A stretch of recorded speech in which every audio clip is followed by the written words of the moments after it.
দর্শক, এই মুহূর্তে শাহবাগ মোড় থেকে আরো জানাচ্ছেন শামীমা সুলতানা। শামীমা, নিশ্চয় শুনতে পাচ্ছেন এই পিলখানা হত্যাকাণ্ডের রায় বাতিলের পক্ষে যারা এই গণজমায়েতে অংশ নিয়েছেন তারা আসলে কি যুক্তি দেখাচ্ছেন?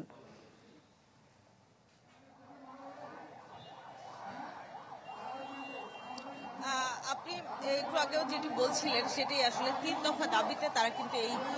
আন্দোলনটি করে আসছেন এবং এই আন্দোলন এই যে 3 দফা দাবি তাদের, এটি কিন্তু তারা বিগত সরকারের আমলেও তুলেছিলেন যখন বিচারাধীন ছিল এই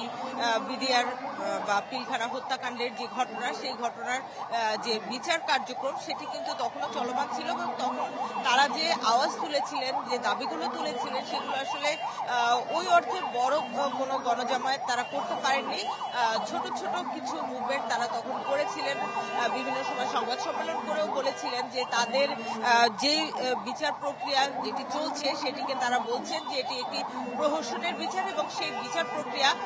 বাতিলের দাবি তারা শুরু থেকেই করে আসছিলেন এবং একই সঙ্গে যারা চাকরিচ্যুত হয়েছেন তাদেরকে পুনর্বহাল করা সেটিও তাদের আরেকটি দাবি এবং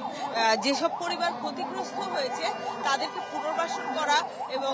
যেসব জওয়ানরা ক্ষতিগ্রস্ত হয়েছেন তাদেরকে পুনর্বাসনও কিন্তু তাদের একটি দাবি। তো সব মিলে এই 3 দফা দাবিতে তারা সরকার পতনের পরে যেটি করেছেন যে বড় বড় কয়েকটি গণজমায়েত করেছেন, আজকেও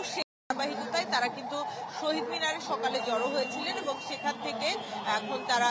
শাহবাগে এসছেন এবং একটা অংশ কিন্তু এখনো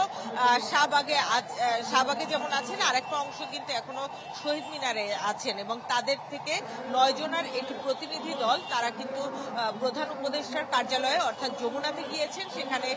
তাদের সাথে কথা বলে ফিরে আসা পর্যন্ত তারা অপেক্ষা করবেন এবং তারা যেটি বলেছেন যে দাবি আদায় না হলে তারা এখানে এই যে অবস্থান সেটি তারা চালিয়ে যাবেন। অনেক ধন্যবাদ শামীমা। দর্শক, দেখছিলেন বিডিআর কল্যাণ পরিষদের যে পিলখানা হত্যাকাণ্ডের মূল রায় বাতিলের পক্ষে যে গণজমায়েত, সেখান থেকে জানাচ্ছিলেন আমাদের সহকর্মী শামীমা সুলতানা।